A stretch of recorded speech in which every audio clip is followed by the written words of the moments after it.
যে ছেলেটাকে দেখতে পাচ্ছ, এই ছেলেটার নাম জন জাংকুক। জাংকুকের বয়স 22 বছর। জাংকুকের বাবা মা নেই।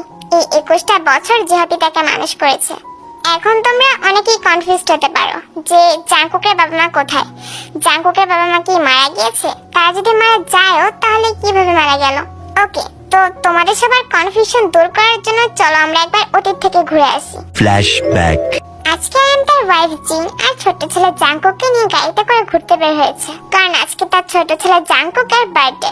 প্রায় 15 মিনিট পর আয়াম একটা পার্কের সামনে এসে তার গাড়ি থামালো। এই তো জিন, আমরা পার্কে চলে এসেছি। তারপর জিন জাংকুককে কোলে নিয়ে গাড়ি থেকে বের হলো। আয়ামও গাড়ি থেকে বের হলো। তারপর তারা তিনজন পার্কে চলে গেল। তারা তিনজন পার্কে গিয়ে অনেক মজা করেছে। ছোট জাংকুকও পার্কে গিয়ে অনেক মজা করেছে। যাই হোক, প্রায় 2 ঘন্টা পর পার্ক বন্ধ হওয়ার সময় হয়ে গেলে আয়াম জিন আর জাংকুককে নিয়ে পার্ক থেকে বের হয়ে আসে। তারপর তারা দুজন জাংকুককে নিয়ে গাড়িতে গিয়ে বসে। আয়াম গাড়ি ড্রাইভ করছিল আর জিনের সাথে কথা বলছিল। আজকে কিন্তু আমরা অনেক বেশি এনজয় করেছি, তাই না জিন? ম্যাম, আমাদের বার্থডে বয় কিন্তু আজকে অনেক বেশি এনজয় করেছে। তাকে দেখিয়ে বোঝা যাচ্ছে সে আজকে অনেক বেশি হ্যাপি। আয়াম একটা কেকের দোকানের সামনে এসে তার গাড়ি থামায়। তোমরা এখানেই বসো, আমি আসছি।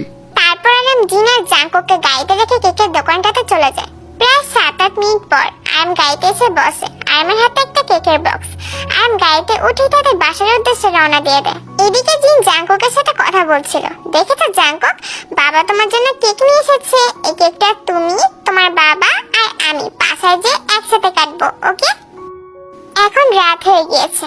আয়াম এখনো ড্রাইভ করছে, মানে এখনো তারা তাদের বাসায় গিয়ে পৌঁছায়নি। এদিকে ছোট জাংকুক ঘুমিয়ে গিয়েছে। রাস্তাটা অনেকটা নির্জন, মাঝে মধ্যে কয়েকটা ভ্যান, রিক্সা এগুলো যেতে দেখা যায়। হঠাৎ করে একটা মাতাল ট্রাক ড্রাইভার তার ট্রাক নিয়ে এলোমেলো ভাবে ড্রাইভ করতে করতে আয়ামদের গাড়ির সামনে চলে আসে। আয়াম কিছু বুঝাটার আগেই তখনই সেখান থেকে কয়েকটা রিক্সা আর ভ্যান যাচ্ছিল। আয়ামদের অবস্থা দেখে সেই রিক্সা আর ভ্যানের লোকগুলো আয়ামদের কাছে এগিয়ে আসে। একটা লোক আয়াম আর জিনের কাছে গিয়ে চেক করে যে তারা এখনো বেঁচে আছে কিনা। লোকটা বুঝতে পারে যে হ্যাঁ, আয়াম আর জিন এখনো বেঁচে আছে। লোকটা খেয়াল করে জিনের হাতে একটা বাচ্চাও আছে, যাকে জিন শক্ত করে নিজের কোলে আগলে রেখেছে। বাচ্চাটা কান্না করছে। লোকটা এক মুহূর্ত দেরি না করে অ্যাম্বুলেন্স কল করে। তারপর লোকটা ট্রাকের ভিতরে ঢুকে দেখে ট্রাক ড্রাইভার অজ্ঞান হয়ে আছে। লোকটা ভালো করে বুঝতে পারে যে ট্রাক ড্রাইভারটা মদ খেয়ে মাতাল হয়েছিল, কারণ ট্রাক ড্রাইভারটার আশেপাশে অনেকগুলো মদের বোতল পড়ে আছে। মদের বোতলগুলো কাঁচা হওয়ার কারণে অনেক মদের বোতলে ভেঙে গিয়েছে। লোকটা বুঝতে পারে যে সব ভুল আসলেই ট্রাক ড্রাইভারটারই।